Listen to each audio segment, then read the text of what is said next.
ਦੀ ਕਲਾ ਤੇਰੇ ਪਾਣੇ ਸਰਬਦ ਦਾ ਭਲਾ।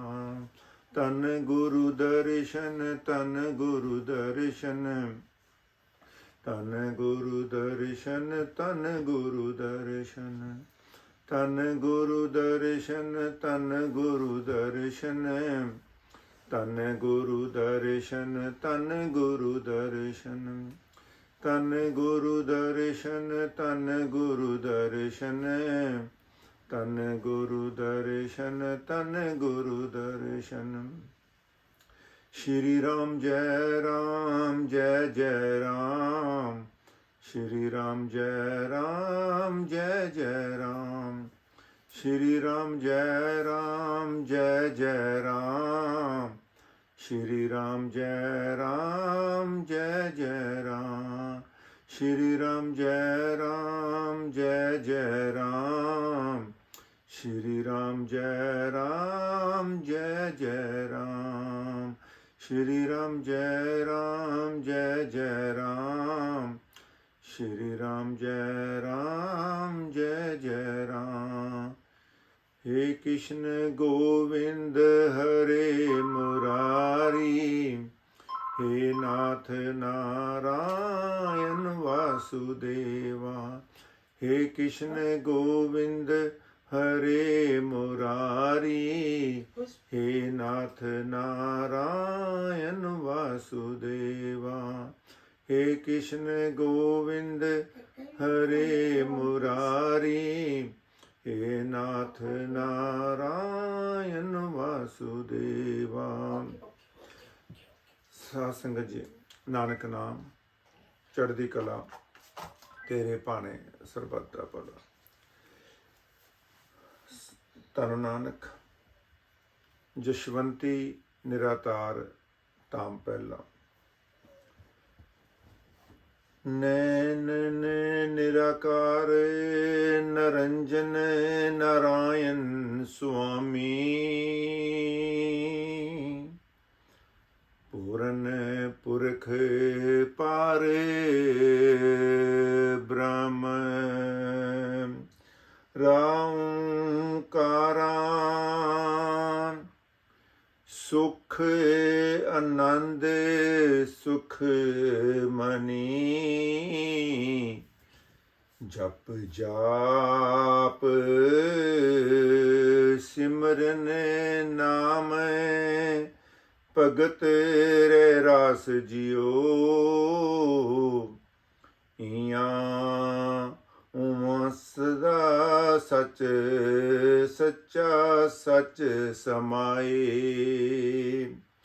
गुरुदेव गुरुदेव अंतर ध्यान, दर्शन सूरत शब्द अनहद लिव लाए यकीन। साध संगत जी, ये शब्द हजूर महाराज दर्शन दाचदे हैं। महाराज जी उस परम पिता परमात्मा की उस्तत के बारे सानू बयान कर रहे हैं कि वो परम पिता परमेश्वर परमात्मा जिन्हों असीं कई वारी कह दिंदे हैं कि उसका कोई रूप नहीं है, कोई रंग नहीं है, कोई सूरत नहीं है, कोई मूरत नहीं है, पर महाराज कहते हैं कि वो निराकार है और वो साकार भी है। निराकार वो है जिहड़ा कि सानू नज़र नहीं आ रहा, क्योंकि दो ही परमात्मा हैं, एक साकार रूप दे अंदर, एक निराकार रूप दे अंदर। निराकार वो है जिहड़ा सचखंड वासी है, जिसका वास सचखंड के अंदर है, वैकुंठ के अंदर है, जिन्हों असीं सचखंड वासी कह दिंदे हां। साकार रूप दे विच असीं सारे ही हाँ, क्योंकि ये सृष्टि सारी ही उहदी साकार रूप है। क्योंकि जब असीं उहदे अंश हाँ ਤੇ ਸਾਡੇ ਅੰਦਰ ਉਹ ਪਰਮ ਪਿਤਾ ਪਰਮੇਸ਼ਵਰ ਸਾਕਾਰ ਰੂਪ ਦੇ ਵਿੱਚ ਬੈਠਾ ਹੋਇਆ ਹੈ। ਉਸ ਸਾਕਾਰ ਰੂਪ ਦੇ ਰਾਹੀਂ ਹੀ ਅਸੀਂ ਉਸ ਨਿਰਾਕਾਰ ਪਰ ਬ੍ਰਹਮ ਨੂੰ ਪਾਣਾ ਹੈ। ਦੂਸਰੇ ਸਾਕਾਰ ਰੂਪ ਵਿੱਚ ਅਸੀਂ ਇਹ ਕਹਿ ਸਕਦੇ ਹਾਂ, ਜਿਸ ਤਰ੍ਹਾਂ ਕਿ ਮਹਾਪੁਰਸ਼ ਧਰਤੀ ਤੇ ਆਏ, ਜਦੋਂ ਉਸਨੇ ਆਪਣੇ ਆਵਣ ਦਾ ਕੋਈ ਤਰੀਕਾ, ਕੋਈ ਸਾਧਨ ਬਣਾਇਆ, ਉਸਨੇ ਕੋਈ ਆਪਣਾ ਰੂਪ ਬਣਾ ਕੇ ਧਰਤੀ ਤੇ ਆਏ, ਰੂਪ ਧਾਰਨ ਕੀਤਾ। ਸਤਯੁਗ ਦੇ ਅੰਦਰ ਸੱਚ ਸੀ, ਉਸਨੂੰ ਵਾਸੁਦੇਵ ਦੇ ਰੂਪ ਦੇ ਵਿੱਚ, ਨਾਰਾਇਣ ਦੇ ਰੂਪ ਦੇ ਵਿੱਚ ਯਾਦ ਕੀਤਾ ਜਾਂਦਾ ਹੈ। ਜਾਂ ਜਦੋਂ ਸ੍ਰਿਸ਼ਟੀ ਦੀ ਰਚਨਾ ਨਹੀਂ ਹੋਈ, ਸ੍ਰਿਸ਼ਟੀ ਦੀ ਰਚਨਾ ਤੋਂ ਪਹਿਲਾਂ ਉਹਨਾਂ ਨੇ ਜਦੋਂ 12 ਰੂਪ ਅਵਤਾਰ ਦਾ ਧਾਰਨ ਕੀਤਾ ਔਰ ਮੱਛ ਅਵਤਾਰ ਰੂਪ ਧਾਰਨ ਕੀਤਾ, ਉਹ ਸਾਕਾਰ ਰੂਪ ਸਨ। ਚਾਹੇ ਉਹ ਮੱਛ ਅਵਤਾਰ ਰੂਪ ਦੇ ਵਿੱਚ ਸਨ, ਚਾਹੇ ਉਹ 12 ਅਵਤਾਰ ਰੂਪ ਦੇ ਵਿੱਚ ਸਨ। ਕਿਉਂਕਿ ਜਦੋਂ ਵੀ ਇਸ ਧਰਤੀ ਨੂੰ ਉਸ ਪਰਮ ਪਿਤਾ ਪਰਮਾਤਮਾ ਦੀ ਜ਼ਰੂਰਤ ਪਈ, ਉਹਨਾਂ ਨੇ ਆਪਣਾ ਕੋਈ ਨਾ ਕੋਈ ਆਕਾਰ ਬਣਾ ਕੇ ਇਸ ਧਰਤੀ ਤੇ ਆਵਣ ਦਾ ਤਰੀਕਾ ਬਣਾਇਆ। ਦੁਸ਼ਟਾਂ ਦਾ ਨਾਸ਼ ਕਰਨ ਵਾਸਤੇ ਉਹਨਾਂ ਨੇ ਅਵਤਾਰ ਧਾਰਨ ਕੀਤਾ। ਕਿਉਂਕਿ ਜਦੋਂ ਹਰਨਾਕਸ਼ ਤੇ ਹਿਰਨਾਕਸ਼ਪ ਦੋਨੋਂ ਭਰਾ ਸਨ, ਹਿਰਨਾਕਸ਼ ਦਾ ਨਾਸ਼ ਕਰਨ ਵਾਸਤੇ, ਉਹਦੇ ਪਾਪਾਂ ਦਾ ਅੰਤ ਕਰਨ ਵਾਸਤੇ ਨਰਸਿੰਘ ਰੂਪ ਅਵਤਾਰ ਧਾਰਨ ਕੀਤਾ, ਤੇ ਹਿਰਨਾਕਸ਼ਪ ਦਾ ਵੱਧ ਕਰਨ ਵਾਸਤੇ ਉਹਨਾਂ ਨੇ 12 ਰੂਪ ਅਵਤਾਰ ਧਾਰਨ ਕੀਤਾ। ਉਹ ਸਨ ਸਾਕਾਰ ਰੂਪ। ਨਿਰਾਕਾਰ ਉਹ ਜਿਹੜਾ ਸੱਚਖੰਡ ਦੇ ਵਿੱਚ ਹੈ। ਪਰ ਮਹਾਰਾਜ ਕਹਿੰਦੇ ਹਨ ਕਿ ਪੂਰਨ ਪੁਰਖ ਪਾਰ ਬ੍ਰਹਮ ਰਾ ਓਂਕਾਰ, ਕਿ ਜਦੋਂ ਵੀ ਇਸ ਸੰਸਾਰ ਦੇ ਉੱਤੇ ਪੂਰਨ ਪੁਰਖ ਇਸ ਧਰਤੀ ਤੇ ਆਉਂਦੇ ਹਨ, ਉਹ ਉਸ ਪਰਮ ਪਿਤਾ ਪਰਮਾਤਮਾ ਦਾ ਆਕਾਰ ਰੂਪ ਹੁੰਦੇ ਹਨ। ਉਹ ਓਮ ਦਾ ਹੀ ਰੂਪ ਹੁੰਦੇ ਹਨ। ਕਹਿੰਦਾ ਮਤਲਬ ਸ਼ਬਦ ਦੇ ਵਿੱਚ ਹੀ ਉਹਨਾਂ ਦਾ ਜੀਵਨ ਹੁੰਦਾ ਹੈ। ਉਹ ਆਪ ਸ਼ਬਦ ਰੂਪ ਹੁੰਦੇ ਹਨ, ਸ਼ਬਦ ਰੂਪ ਦੇ ਅੰਦਰ ਪ੍ਰਗਟ ਹੁੰਦੇ ਹਨ, ਔਰ ਸ਼ਬਦ ਦੇ ਨਾਲ ਹੀ ਸਾਨੂੰ ਜੋੜ ਕੇ ਉਸ ਨਿਰਾਕਾਰ ਰੂਪ ਨੂੰ ਮਿਲਾਵਣ ਵਾਸਤੇ ਆਉਂਦੇ ਹਨ। ਹੈ ਸਾਡੇ ਅੰਦਰ ਸਭ ਕੁਛ, ਉਸ ਪਰਮ ਪਿਤਾ ਪਰਮਾਤਮਾ ਦਾ ਵਾਸ ਜੋ ਹੈ, ਸਭ ਕੁਛ ਸਾਡੇ ਅੰਦਰ ਹੀ ਹੈ। ਕਹਿੰਦੇ ਘਟ ਹੀ ਸੌਦਾ ਪਾਈਏ, ਸਭ ਕੁਛ ਇਸ ਘਟ ਦੇ ਅੰਦਰ ਹੈ। ਪਰ ਕਹਿੰਦੇ ਗੁਰਮੁਖ ਚਾਹੀਦਾ ਵਾ। ਕਹਿੰਦੇ ਛਿਨ ਛਿਨ ਗੁਰਮੁਖ ਨਾਮ ਤੇ ਆਈਏ। ਜਿੰਨੀ ਦੇਰ ਤੱਕ ਅਸੀਂ ਉਸ ਨਾਮ ਨੂੰ ਨਹੀਂ ਵਿਚਾਰਦੇ, ਮਹਾਰਾਜ ਕਹਿੰਦੇ ਨਾ ਪੂਰਨ ਪੁਰਖ। ਪੂਰਨ ਪੁਰਖ ਕੌਣ ਹਨ? ਉਹ ਖੁਦ ਮਾਲਕ ਹੀ ਪੂਰਨ ਪੁਰਖ ਹੈ। ਅਸੀਂ ਪੁਰਖ ਹੋ ਸਕਦੇ ਹਾਂ, ਪੁਰਸ਼ ਹੋ ਸਕਦੇ ਹਾਂ। ਆਤਮਾ ਨੂੰ ਮਹਾਰਾਜ ਨੇ ਇਸਤਰੀ ਰੂਪ ਦਿੱਤਾ ਹੈ, ਪਰ ਉਹ ਪੂਰਨ ਪੁਰਖ ਪਾਰ ਬ੍ਰਹਮ ਦਾ ਰੂਪ ਹੁੰਦੇ ਹਨ। ਜਦ ਤੱਕ ਸਾਨੂੰ ਇਸ ਚੀਜ਼ਾਂ ਦੀ ਵਿਚਾਰ ਨਹੀਂ ਆਉਂਦਾ, ਸਮਝ ਨਹੀਂ ਪੈਂਦੀ, ਉਨੀ ਦੇਰ ਤੱਕ ਅਸੀਂ ਉਸ ਮਾਲਕ ਦੇ ਵੱਲ ਧਿਆਨ ਨਹੀਂ ਕਰ ਸਕਦੇ, ਕਿਉਂਕਿ ਅਸੀਂ ਬਾਹਰੀ ਰੂਪ ਲੈ ਕੇ ਬੈਠੇ ਹੋਏ ਹਾਂ। ਪਰ ਜਿਹੜਾ ਅਸਲੀ ਅੰਦਰ ਦਾ ਰੂਪ ਹੈ,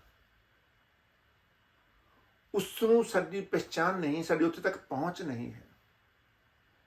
ਉੱਥੇ ਪਹੁੰਚਣ ਵਾਸਤੇ ਸਾਨੂੰ ਦਾਤੇ ਦੀ ਜ਼ਰੂਰਤ ਪੈਂਦੀ ਹੈ, ਜਿਸ ਦਾਤੇ ਦੇ ਕੋਲੋਂ ਸਾਨੂੰ ਸਾਰੇ ਸੁੱਖ ਪ੍ਰਾਪਤ ਹੁੰਦੇ ਹਨ। ਕਹਿੰਦੇ ਸਰਵ ਸੁੱਖਾਂ ਦਾ ਦਾਤਾ ਸਤਿਗੁਰੂ, ਤਾਕੇ ਸ਼ਰਨ ਪਈਏ, ਦਰਸ਼ਨ ਭੇਟਤ ਹੋਤ ਆਨੰਦਾ, ਦੁੱਖ ਗਿਆ ਹਰ ਗਈਏ। ਹੁਣ ਕਿੰਨੇ ਸੁੰਦਰ ਸ਼ਬਦਾਂ ਦੇ ਰਾਹੀਂ ਮਹਾਰਾਜ ਸਾਨੂੰ ਸਮਝਾ ਰਹੇ ਹਨ ਕਿ ਸਰਬ ਸੁੱਖਾਂ ਦਾ ਦਾਤਾ ਸਤਿਗੁਰੂ, ਕਿ ਸਾਰੇ ਸੁੱਖ ਜੋ ਵੀ ਸਾਨੂੰ ਚਾਹੀਦੇ ਹਨ ਉਸ ਦਾ ਮਾਲਕ ਜਿਹੜਾ ਹੈ ਉਹ ਦਾਤਾ ਹੈ। ਜਦੋਂ ਅਸੀਂ ਉਸ ਦਾਤੇ ਦੀ ਸ਼ਰਨ ਦੇ ਵਿੱਚ ਜਾਵਾਂਗੇ, ਕਹਿੰਦੇ ਸਰਬ ਸੁੱਖਾਂ ਦਾ ਦਾਤਾ ਸਤਿਗੁਰੂ ਤਾਕੀ ਸ਼ਰਨ ਪੜੀਏ। ਜਦ ਤੱਕ ਅਸੀਂ ਉਹਦੀ ਸ਼ਰਨ ਦੇ ਵਿੱਚ ਨਹੀਂ ਜਾਂਦੇ, ਸ਼ਰਨ ਦਾ ਮਤਲਬ ਕਿ ਆਪਣੇ ਸਰੈਂਡਰ ਨਹੀਂ ਕਰਦੇ, ਸ਼ਰਨਾਗਤ ਨਹੀਂ ਹੁੰਦੇ, ਅਸੀਂ ਸਰੀਰ ਨਾਲ ਨਹੀਂ ਜੁੜਨਾ, ਇਹ ਮਨ ਨੂੰ ਸ਼ਰਨਾਗਤ ਕਰਨਾ ਹੈ, ਮਨ ਨੂੰ ਅਸੀਂ ਉਹਦੇ ਨਾਲ ਜੋੜਨਾ ਹੈ। ਜਦ ਤੱਕ ਮਨ ਨਹੀਂ ਜੁੜਦਾ, ਜਦ ਤੱਕ ਮਨ ਨਹੀਂ ਜੁੜਦਾ ਤੇ ਉਨੀ ਦੇਰ ਤੱਕ ਅਸੀਂ ਉਹਦੀ ਸ਼ਰਨ ਦੇ ਵਿੱਚ ਨਹੀਂ ਜਾ ਸਕਦੇ। ਤੇ ਮਹਾਰਾਜ ਉਹੀ ਸਮਝਾਉਂਦੇ ਹਨ ਕਿ ਸਰਬ ਸਰਬ ਸੁੱਖਾਂ ਦਾ ਦਾਤਾ ਸਤਿਗੁਰੂ ਤਾਕੀ ਸ਼ਰਨ ਪੜੀਏ। ਮਹਾਰਾਜ ਕੀ ਕਹਿੰਦੇ, ਉਹਦਾ ਜਵਾਬ ਦਿੰਦੇ ਹਨ ਨਾਲ ਹੀ ਮਹਾਰਾਜ ਜੀ, ਬਾਣੀ ਦੇ ਸ਼ਬਦ ਦੇ ਨਾਲ ਹੀ ਜਵਾਬ ਹੈ। ਕਹਿੰਦੇ ਦਰਸ਼ਨ ਭੇਟਤ ਹੋਤ ਆਨੰਦ, ਦੁੱਖ ਗਿਆ ਹਰ ਗਾਈਏ। ਜਦੋਂ ਅਸੀਂ ਉਸ ਪੂਰਨ ਪੁਰਖ ਦੇ, ਪਰ ਬ੍ਰਹਮ ਦੇ ਦਰਸ਼ਨ ਕਰਦੇ ਹਾਂ, ਦਰਸ਼ਨ ਕਰਨ ਦੇ ਨਾਲ ਹੀ ਸਾਨੂੰ ਇੱਕ ਆਤਮਿਕ ਆਨੰਦ ਪ੍ਰਾਪਤ ਹੁੰਦਾ ਹੈ। ਕਿਉਂਕਿ ਕਦੀ ਕਦੀ ਆਪਾਂ ਵਿਚਾਰ ਕਰਦੇ ਹਾਂ ਕਿ ਜਦੋਂ ਅਸੀਂ ਗੁਰੂ ਘਰ 'ਚ ਜਾਂਦੇ ਹਾਂ, ਸਾਡੇ ਅੰਦਰ ਇੱਕ ਆਨੰਦਿਤ ਅਵਸਥਾ ਪੈਦਾ ਹੁੰਦੀ ਹੈ। ਕਦੋਂ? ਜਦੋਂ ਸਾਨੂੰ ਕੋਈ ਗੁਰਮੁਖ ਜੀ ਮਿਲ ਜਾਂਦਾ ਹੈ, ਜਾਂ ਜਦੋਂ ਅਸੀਂ ਆਪਣੇ ਮੁਰਸ਼ਿਦ ਦੇ ਸਥਾਨ ਤੇ ਜਾਂਦੇ ਹਾਂ, ਮੁਰਸ਼ਿਦ ਦੇ ਦਰਸ਼ਨ ਕਰਦੇ ਹਾਂ, ਆਪਣੇ ਗੁਰੂ ਦੇ ਦਰਸ਼ਨ ਕਰਦੇ ਹਾਂ। ਗੁਰੂ ਦੇ ਦਰਸ਼ਨ ਕਰਨ ਨਾਲ ਸਾਡੀ ਜਿਹੜੀ ਆਤਮਾ ਹੈ ਉਹ ਖਿਲ ਉੱਠਦੀ ਹੈ, ਇੱਕ ਆਨੰਦ ਪ੍ਰਾਪਤ ਹੁੰਦਾ ਹੈ। ਉਹ ਆਨੰਦ ਕੀ ਹੈ? ਕੋਈ ਉਹੀ ਆਨੰਦ ਨੂੰ ਤਾਂ ਅਸੀਂ ਵਿਚਾਰਨਾ ਹੈ ਕਿ ਉਹ ਆਨੰਦ ਜਿਹੜਾ ਹੈ, ਉਹ ਆਨੰਦ ਸਾਡੇ ਕੋਲ ਪਰਮਾਨੈਂਟ ਹੋਣਾ ਚਾਹੀਦਾ। ਪਰਮਾਨੈਂਟ ਤਦ ਨਹੀਂ ਹੋਵੇਗਾ ਜੋ ਅਸੀਂ ਉਸ ਹਰੀ ਦੇ ਨਾਮ ਦੇ ਨਾਲ ਜੁੜਾਂਗੇ। ਤਾਂ ਕਹਿੰਦੇ ਦਰਸ਼ਨ ਭਿਟਤ ਹੋਤ ਆਨੰਦਾ ਦੁੱਖ ਗਿਆ। ਦਰਸ਼ਨ ਭਿਟਣ ਦੁੱਖ ਗਿਆ ਹਰ ਗਾਈਏ। ਹਰ ਮੈਨੂੰ ਉਸ ਪ੍ਰਮਾਤਮਾ ਦੇ ਗੁਣ ਗਾਵਾਂਗੇ, ਹਰੀ ਦਾ ਸਿਮਰਨ ਕਰਾਂਗੇ, ਹਰੀ ਦਾ ਧਿਆਨ ਕਰਾਂਗੇ। ਜਦ ਤੱਕ ਅਸੀਂ ਹਰੀ ਦਾ ਧਿਆਨ ਨਹੀਂ ਕਰਦੇ ਉਹਨੇ ਦਾ ਸੁੱਖ ਪ੍ਰਾਪਤ ਨਹੀਂ ਹੋ ਸਕਦਾ।